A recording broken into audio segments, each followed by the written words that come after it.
Guys for tuning in. This is Gwen. With me is Kibbles. Kibbles, how are you doing today, man?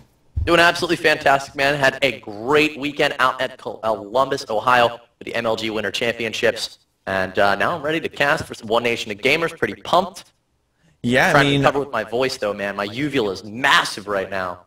I bet. I mean, is it big enough to where it's actually like covering the entire opening? Because we can still kind of hear you. You know, well, that's because I've actually put my hand in there and lifted it up. And I'm talking right now. You would be able to tell by because I got really tiny fingers, but I'm actually like lifting it up to open the airway. Oh, okay. Okay. Well, I've just gotten used to it now because I actually need to do it to breathe and everything, man. It does get tough. I know how it is. There was a weekend where I casted like, I don't know, like 15 hours in a row with Frodan at a LAN event, and then I casted EWM the next 5 mornings for like 6 hours as well. It was insane, but I recovered. I'm sure you will as well. And we've got some great games going on right now. I think we're going to be using, well, I think we're going to be doing Pig versus Titan first as our first match. And I'm really excited about that. A little bit of Protoss versus Zerg action. Yeah, man. It definitely is going to lend itself to be an interesting series. I know that we start off on Cross Plateau, which is a very interesting map for Protoss versus Zerg. Because, you know, one of the limitations of the newly developing ZVP metagame is that Protoss are limited in their options. Cross is one of those maps that really expands the possibilities of what builds you can see out of a Protoss. Yep, absolutely. So it's kind of interesting. I mean, the state of that metagame, it has been evolving for quite some time.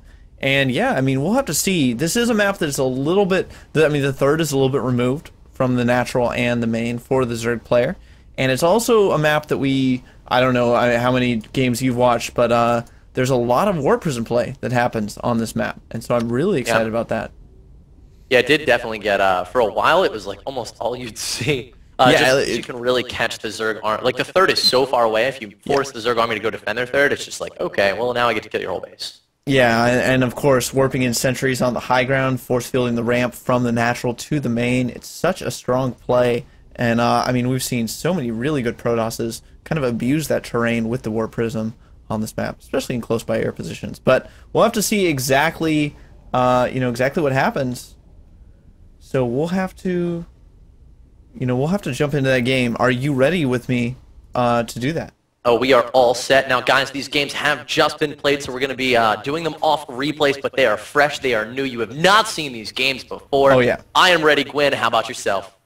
I am ready as well, so we're going to go ahead and start then in 3, 2, and 1.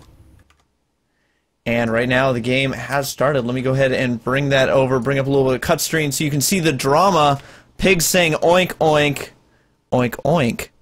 And Titan on the other saying you won't forget about me after this. Of course, who could forget about RoX.KIS.TitaN? Such a great guy.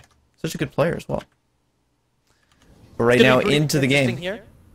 Yeah, into the game. As the green Protoss, we do have RoX.KIS.TitaN spawning in the left-hand corner. And in the lower right, close by air positions, we do have Pig from Team TT. And we'll have to see what these players end up opening up with. Already a little bit of an interesting choice there out of Titan. He's gone for a pylon on the high ground, so this is not going to be a fast expand. And I'm a little bit curious about, I mean, what are your thoughts on that, Kibbles, on this map? Well, this is something that we actually saw out of Naniwa on Antigua Shipyard during MLG. Against, I believe, I'm actually pretty much positive it was versus Astoji. And yeah. I think it's a great option because you can almost be absolutely sure you're going to see Pig not go for a 15 hatch. And against a one-base Protoss, this is exactly what you want to do.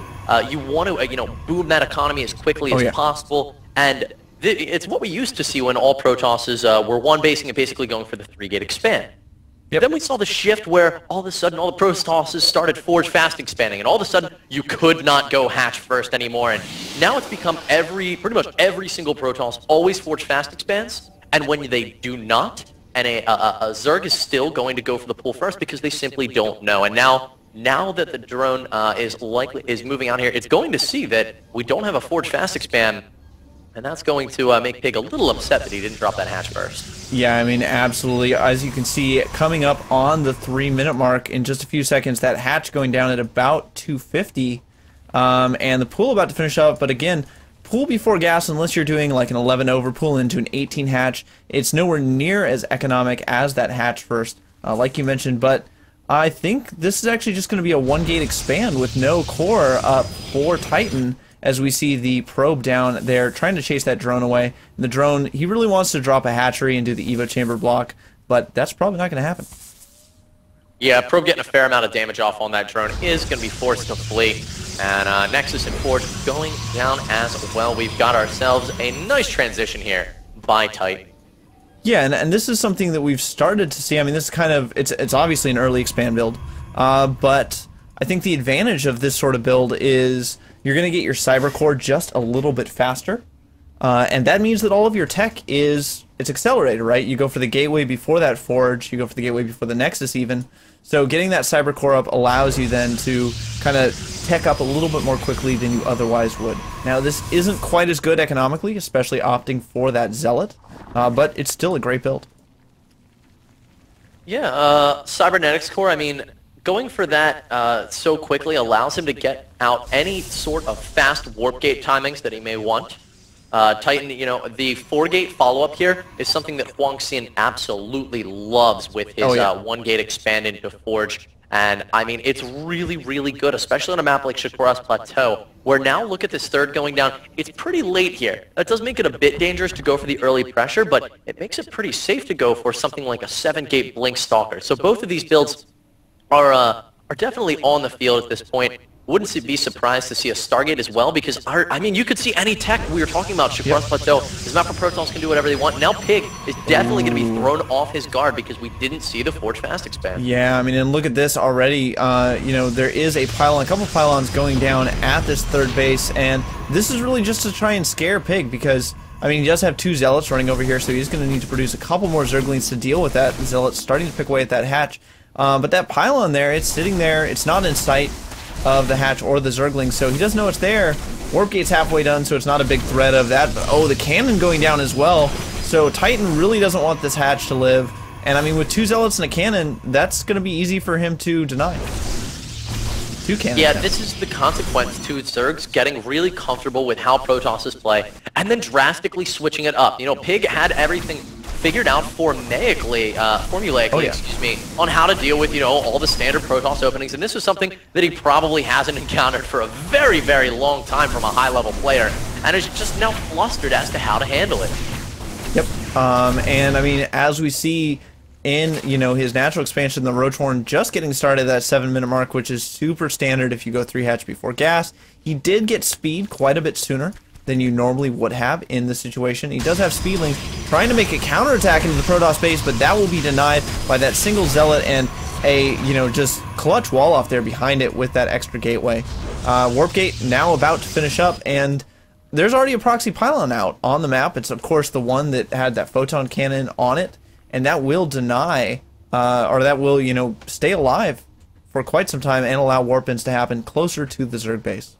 Yeah, and Pig needs to make sure he takes that cannon out, because the last thing he wants to do is grab this third down in the bottom left.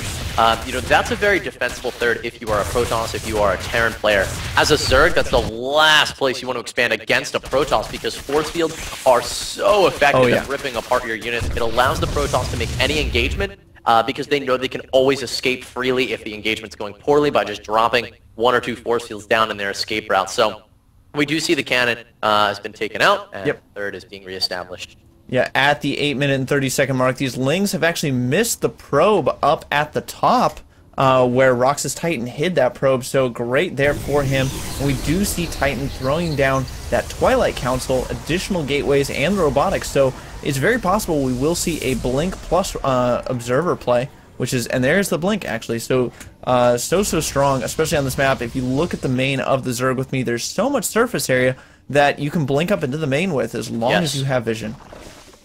Yeah, blink up into the main, blink up into the third. You have a million angles of attack here as a Protoss player. This is, if we recall back to MC versus Idra, for instance, he used the Stargate instead and a Void Ray to get vision onto the high ground. Here we have a robotics facility and probably going to make an Observer as our Protoss player, Titan. And it's going to give him great versatility with these Blink Stalkers. Really let him go wherever he wants. And there's the Observer starting up now. Yep. Observer on the way. We do see quite a few sentries and a single Zealot moving on out. The +1 armor about to complete. The +1 attack has already been done for a while. And there's a probe actually moving out with this army. So I thought it was headed toward the third for a second. There are Lings there to deny it if it was. But I mean, when you're in a position like this where as the Protoss player, arguably you're kind of ahead. Zerg didn't really get to do exactly what they wanted to do. And wow, this actually might be a third base. Yeah, I mean, there's not much of a reason for him to not. So, you know, the Zerg doesn't have that much production. 2 force fields going to be dropped down to cleanse the rest of those Lings. Third going to be dropped down by our Protoss player. I love the decision, man. He's got, I mean, we got 5 gateways, Robo, and Twilight. He's got the perfect amount of production and tech here to, you know, not be too aggressive, but to be a threat and force the Zerg to make units. Look, I mean, every Zerg at this point is so used to dealing with 2-base timings out of Protoss, and here we've got a Protoss that doesn't have to do one because he killed the Zerg's fast third. Yep, and we do see quite a few roaches moving out across the map. There are a lot more roaches in production. Taking a look at the drone count, 51 drones to 52 probes. So, I mean, that, again, is not the position Zerg wants to be in. He's already making tons of units, though. He feels like he has to contest this fast third out of Protoss. Of course, Titan knows exactly what's up. He's got the Observer following the army in the middle. But this is still a pretty scary army out of the Zerg moving up. Force fields are good, but that's a lot of roaches, man. Yeah, it absolutely is. The reality is that we've got Titan with Blink, and these sentries, look at the energy count on these sentries. He can force field all day long, segment these roaches piecemeal. Finally, roach speed finishes up for Pig. That's going to make a world of a difference in engaging these, because the force fields are going to have to be that much more clutch. They're looking pretty good right now, but hasn't managed to segment all that much. Yep, as we do see reinforcement roaches streaming in through the middle as well. And the big thing to note here is actually that all of these sentries are getting taken out by the roaches, so any hope of kind of, you know, regenerating that sentry energy and continuing on has been lost. Zerg up in supply right now, continuing to just power roaches. He finally pulls back. Of course, that attack was deflected, and there's still a lot of Blink Stalkers on the field, but the sentries are all gone, and that is a huge, huge part of the Protoss army, a huge part of being able to continue aggression and have good defense. Yeah, as we just passed the 13-minute mark, we're now in a position where our Protoss player has lost all of his sentries, every single one of them. Oh, yeah. However, he's kept the Zerg economy under control. And it honestly, I want to call the game fairly even at this point, because our Zerg player killed all the valuable gas units, but from here, he's choosing to continue his assault. And that's pretty dangerous, because our Protoss player, Titan here, knowing that he's in a little bit of trouble, having lost all those sentries, is playing it safe and making lots of immortals, which are really going to help against this incoming pressure. And ultimately, if this pressure fails, Pig's going to find himself very behind. Oh yeah, and look at this, we do have a roach flank trying to come around. He's going to have to be so careful because those immortals, like you mentioned, if the immortals get target fired down quickly, this could go in the favor of our Zerg player, but we will have to see the forces of Titan push back against great Blink Micro up onto the high ground, but the roaches, there's so many of them doing so much damage, but with all the stalkers on the high ground, Titan forced to, or Pig rather, forced to pull back as Titan does secure his third base. That was beautifully played out of Titan. The positioning of that battle, as you said, allowed him to blink up onto the high ground win. And now we see the Blink Stalkers rather blinking forward, and they're going to take out these roaches. Perhaps a very bold decision though out of Titan. And now the reinforcements arrive. He's going to have to pull back. That blink really hurt him. Yeah, absolutely. He lost a lot of stalkers with those blink, but look at this, the clutch. Oh, he doesn't get it down in time. The gateway wall up does not go down. One of the cannons does die, but we have the engagement happening in between the third and the natural of Titan right now. Pig's roaches being as cost effective as they can. You know, replenishment, Lings running in, and Lings are exactly what you want against these blink stalker counts. You have the roaches to do some damage from the back, and the Lings to do surround. But once again, push back is Pig. Oh, but he will get this immortal for free, and that's a huge win for him. Yeah, really rough control there out of Titan. Needed to be more on the ball with his units spawning. Blinking back now with these stalkers once again as the roaches try to stutter step their way forward. But Titan can't afford to keep losing units here, Gwyn. No, he absolutely cannot. He's picking his engagements pretty poorly right now. Should keep things up on the ramp. He warped in a round of Zealots, but they're stuck behind the Stalkers on this ramp, unable to get in and do the damage to the Lings that they want. But here we go. Pig pushed back once again, but the supplies have started to go more and more in Pig's favor as this goes on. Taking a look at the drone count, it is still just 50 workers, but wow, 71 probes for Titan. Is he playing the wrong race here? I don't